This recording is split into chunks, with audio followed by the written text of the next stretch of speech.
But one of the things I've learned not to do is to curse my hardship. Whenever I'm at ground zero, one thing I am sure is going to come out of it is progress. Because even if I get down, I don't stay down. So in that moment, as they often say, necessity is the mother of invention or innovation, and I had to innovate. I had to do a couple of things though. The first of which was to make a decision. I looked at my daughter and I realized that, one, I'm deciding that I'm never going to be broke again, because having $500 in your bank account and $5,000 in debt and a child that is depending on you to get it together, Mom, I was never going to be broke again. Sassy? Now, if anybody in this room has ever been broke, a couple things we can agree on. Broke vibes. Don't want to go anywhere, don't want to see anybody, not in the mood for life, really, and we're just taking it day by day. The other thing we can agree on, if you've ever been there, broke confidence. At a time when you're supposed to be adulting, because this is not teenaging anymore. Adulting. When I'm a teenager, I can have all the potential in the world. But when I'm adulting, sis, you need to be able to pay your bills. So the broke was also breaking my confidence that I was doing this adulting thing properly. But the other thing that Brooke did for me was challenge and attempt to break my faith. Because God did say it's supposed to be a plan to prosper me and not to harm me. But I was wondering if I was in the wrong plan. You know, when them come to flow and them order a plan for home and a plan for business, I wonder if God give me the wrong plan, because this never feel like the prosperity plan. This one did feel like the hardship and the sufferation plan. And my faith was now in question. But I made a decision I was not going to be broke again. The second decision that I made was that I'm going to earn enough money to pay myself more than any other company was ever able to pay me in my life, and enough money to ensure that my daughter could have access to the world. I felt like she deserved that, and I knew it was my responsibility to create that for her.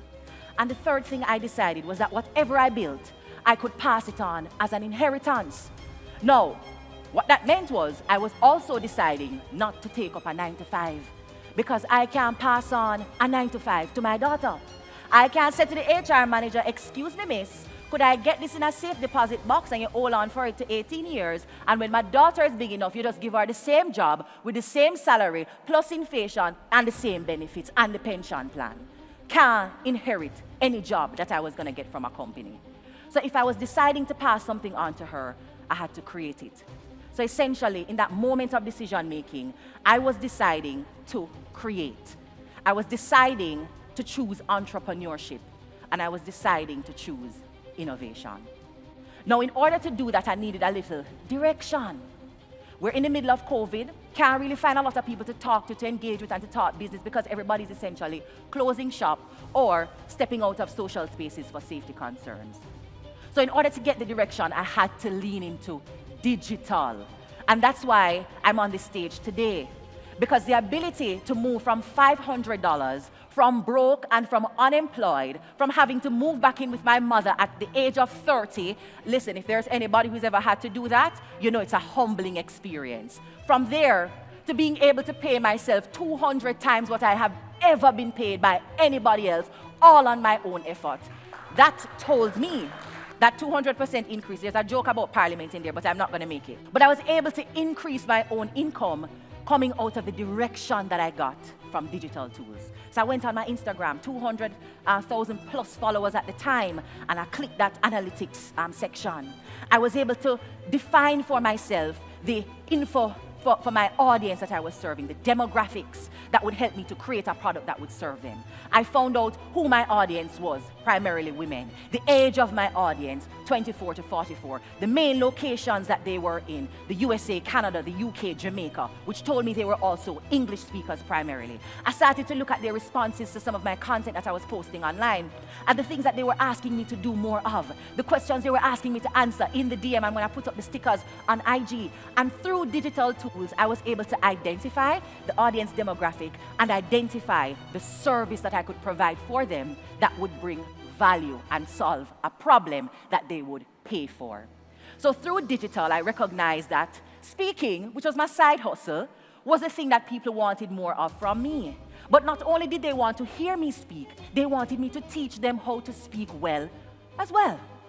So I said, let me sit down and do a little more work, a little more research, and of course, great old Google gave me the data I needed about public speaking, about what challenged men and women to get up and use their voice, about how much money companies were losing because of poor communication, about the limited number of women who were in boardrooms making big decisions, advocating, pitching their plans and ideas, starting their businesses, doing it in limited numbers because they were afraid to open their mouths and speak up.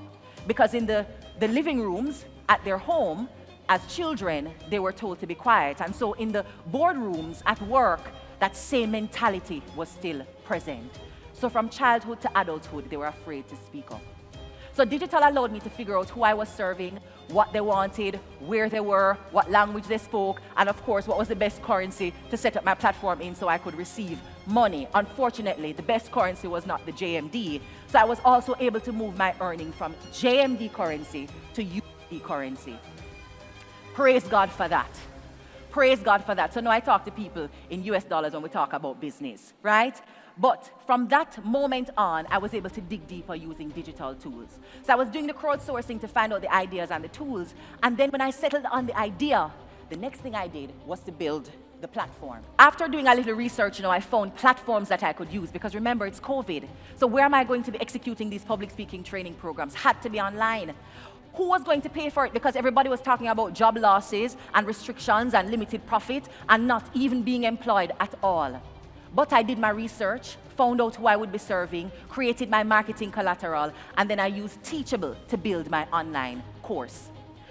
And so digital tools have, over the last 2 years, allowed me to move from a place of unemployment, no pay, as I said, no savings, no backup plan, no pension plan, to a place where I'm now earning more than anybody has ever been able to pay me in a currency that would make anybody kin them teeth. If 12 months have passed and you don't take a risk on one idea, one concept, one business plan, you're doing yourself an injustice because your potential is waiting for you to test it, to fail at it, to learn something, and then to test better next time, because that's really all success is. Testing until you test good enough to create that winning product. So take a risk on yourself, and in the moment that you're taking the risk, please embrace failure. Nothing is wrong with failing. In fact, what I call failure is an opportunity to eat dirt. So when I drop, I prefer to drop on my face. And there are a lot of people who don't want to drop on their face, right? Kind of cuter to drop on your back. Maybe when you drop on the back, you can pose and pretend like you are just being a gymnast. But I prefer to drop on my face, because when I drop on my face, I get to focus. When I drop so, I'm looking around to see who see me. When I drop on my face, I have to focus. But the other advantage of falling on my face is that I get to eat some dirt. And on that ground, whatever is at ground zero, there is something there for me to learn. So if I drop in gravel, I'm going to learn what gravel tastes like. If I drop in mud, I'm going to learn how the mud consistency is different from the gravel consistency last time, and I'm learning something about soil formation. Whatever it is I'm falling face down in, I'm humble enough to ask myself, well, what can this teach me? And the last thing I want to encourage you to do is to remain persistent. There's a powerful book by Angela Duckworth called Grit, and I encourage every entrepreneur to read that book. It's opening up a whole new world for me, because now I have language for what I have been doing and in some instances struggle to do, which is to stay the course of whatever decision you have made. Determination matters. In fact, for me, the formula for success is simply this: decision.